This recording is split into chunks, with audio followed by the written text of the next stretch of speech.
How we doing? How we doing? This is Destination Denver, Colorado. And listen, normally I'm telling you all these great reasons to move to Denver. Well, today I'm telling you, avoid moving to Denver, Colorado unless you can handle these 7 things, starting right now.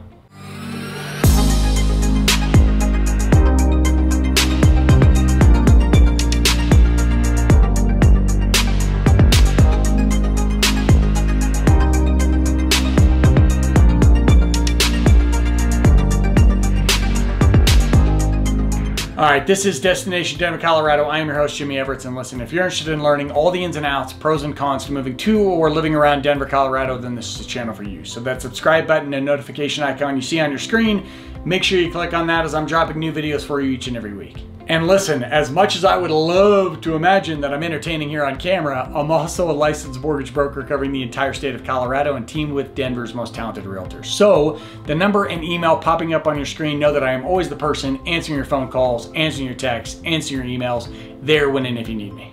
Now that we're through that fun-filled stuff, let's get to what we're here for, and that is, you better avoid moving to Denver, Colorado if you can't handle these 7 things.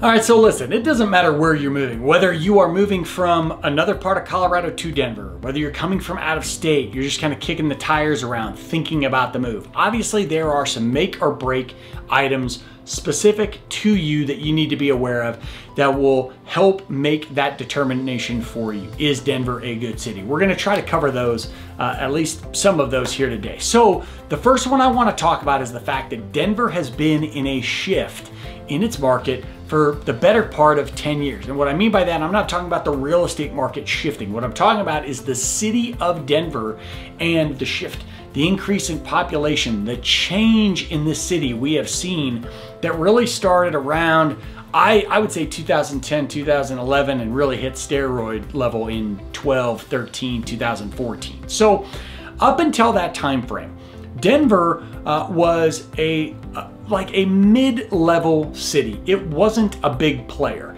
It was the type of place where you had one real area for everybody to go out to. It was lower downtown Denver, near the ballpark. That's where everybody went. There was a couple other stretches of bars, but not a lot of different areas. We weren't known for really good restaurants, still aren't to some extent. It was the type of town where, and Denver is not a mountain town, it's not an old west town, but it was the type of city where you could leave Denver and within 10 minutes, and I'm not exaggerating, within 10 minutes, you'd see in various directions horse ranches, stables, fields with horses. When you left Denver and started heading south, there was a good stretch where you would drive for 20, 30 minutes or more and not see anything until you hit Castle Rock. That's all been filled in. There was a time where you left Denver heading north and you were out of the city on the distance after 20 minutes. Not really the case now. I-25 north, you're seeing stuff the whole way up. That the city has grown rapidly. We've seen 15, 20% population growth over this period of time.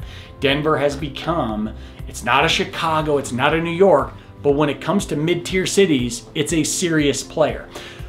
One of the big factors in this is that we've seen an influx of people moving here from high cost areas, not necessarily massive cities, but high cost areas. So obviously you have your New Yorks, your Chicagos, your LAs, Miami, areas of Arizona, Phoenix as an example, San Francisco, that area of California where it's extremely high cost, Washington, DC, places where people recognized that they could move out to Denver, that there's a high quality of life, and their affordability level skyrocketed, especially people who could keep a similar pay or the same pay as they were in those high cost areas coming here. So that was a major reason for this population boom that we have seen in Denver. So the second thing that I need to make clear for you, unless you are moving from one of those types of areas that I just mentioned, odds are you need to be prepared for your cost of living to increase. Whether it's your mortgage payment, your rent payment, your groceries, your gas, your electric bill,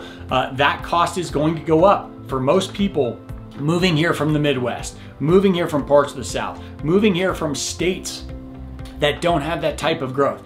You know, someone moving here from New York City is gonna think that Denver is cheap for the most part. Someone moving here from, I don't know, Canton, Ohio, where I once lived, are gonna think, man, Denver is pricey. So you need to be aware of that. You need to be prepared, whether you're coming down in cost from where you live or up in cost, there's going to be an adjustment period there for you.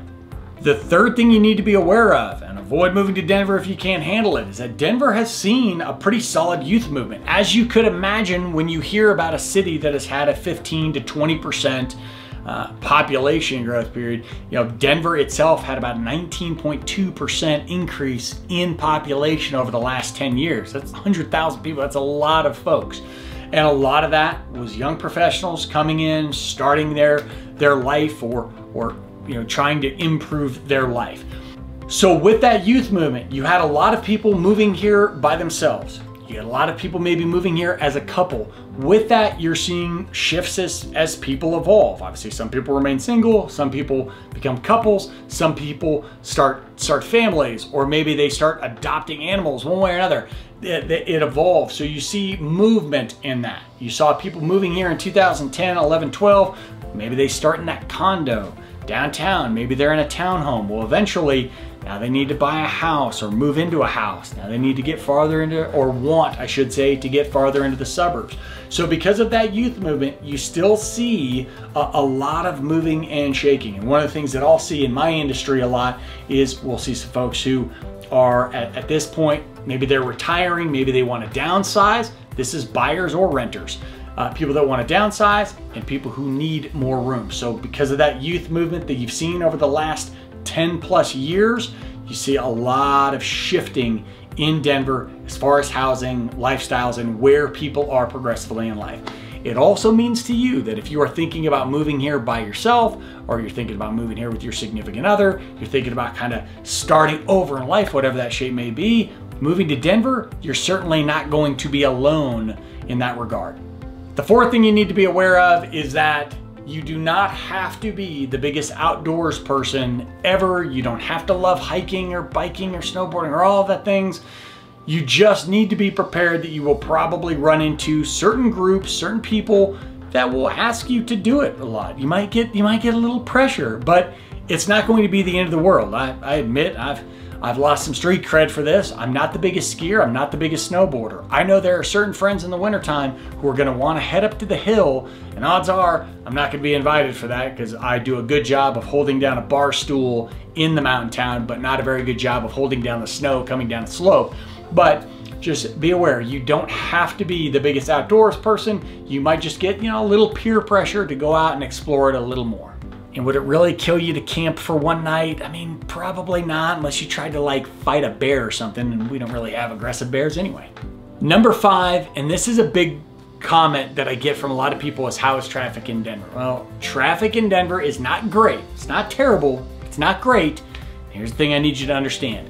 It's not going to get any better. Reason for it, pretty simple. We've talked about it. The population has grown. Although Denver, when we talk about population, Colorado has somewhat leveled off. We've been closer to a zero-sum gain over a period of time. But along with more drivers, you have infrastructure, as you're seeing in a lot of cities, that can't really be changed. Our highways, they're trying to do an extension, or are in the midst of doing the longest extension ever, trying to widen one of our highways. The other cuts, I-25, our north-south highway, wraps right by downtown. There's not a lot they can do with it. So that traffic, it can be frustrating, it can slow you down, but there's not much we can do about it. So if traffic is a huge, stop point for you, then you need to think about, I'm moving to a smaller city. That's all I got for you. There's my insight. If you hate traffic, you have to live somewhere where there's not a lot of people driving. And while we're talking about driving, we might as well talk about number 6, and that is, when it snows here, it tends to bring out the worst of drivers. So you have people who aren't really sure what kind of car they should be driving. You have people who have no business driving, whether they're too fast or too slow, or you can see the lane that you should be in, but somehow you're in the middle of both lanes. You're just kind of taking up 2. Snow brings out the worst. So you got traffic that can suck sometimes, combined with snow, no bueno.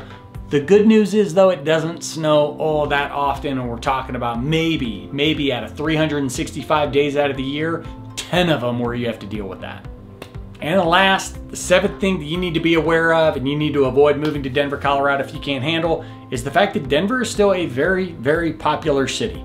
And some of the things that have caused it to slip of late, the city is really working on. They're working on cleaning up downtown. They're working on making it, getting back to that city that was very walkable and very enjoyable. It still is, but there were parts that people wanted to avoid for a while. They're really working on that. There are still an influx of people moving here, again, from those high dollar, those high cost places where rent and buying a home, the affordability of that was completely out of whack. We have a lot of people who move here because they can pay the same amount for more. That's going to continue to be a very popular thing. You're going to continue to see that shift. So the idea of thinking that you have maybe missed your opportunity to move to Denver, not the case. Your thought that maybe you're gonna wait Denver out until it slows down, again, probably not the case. Continues to be a very popular place, and if you haven't been here yet to check it out, the moment you get here, you'll see why. It's a pretty cool freaking town with a lot of opportunity, and it's going to continue to be a destination for a lot of people. But listen, my goal isn't for you to avoid moving to Denver, Colorado. My goal is that you enjoy what you see, hear, experience when it comes to that city. And if I can address any of those questions for you on it, that's the perfect time. The number and email popping up on your screen. I'm always the person answering those phone calls, answering those texts, answering those emails, there when and if you need me. That was Avoid Moving to Denver Unless You Can Handle These 7 Things. This is Destination Denver, Colorado. I'm your host, Jimmy Everetts. Until I see you next time, peace.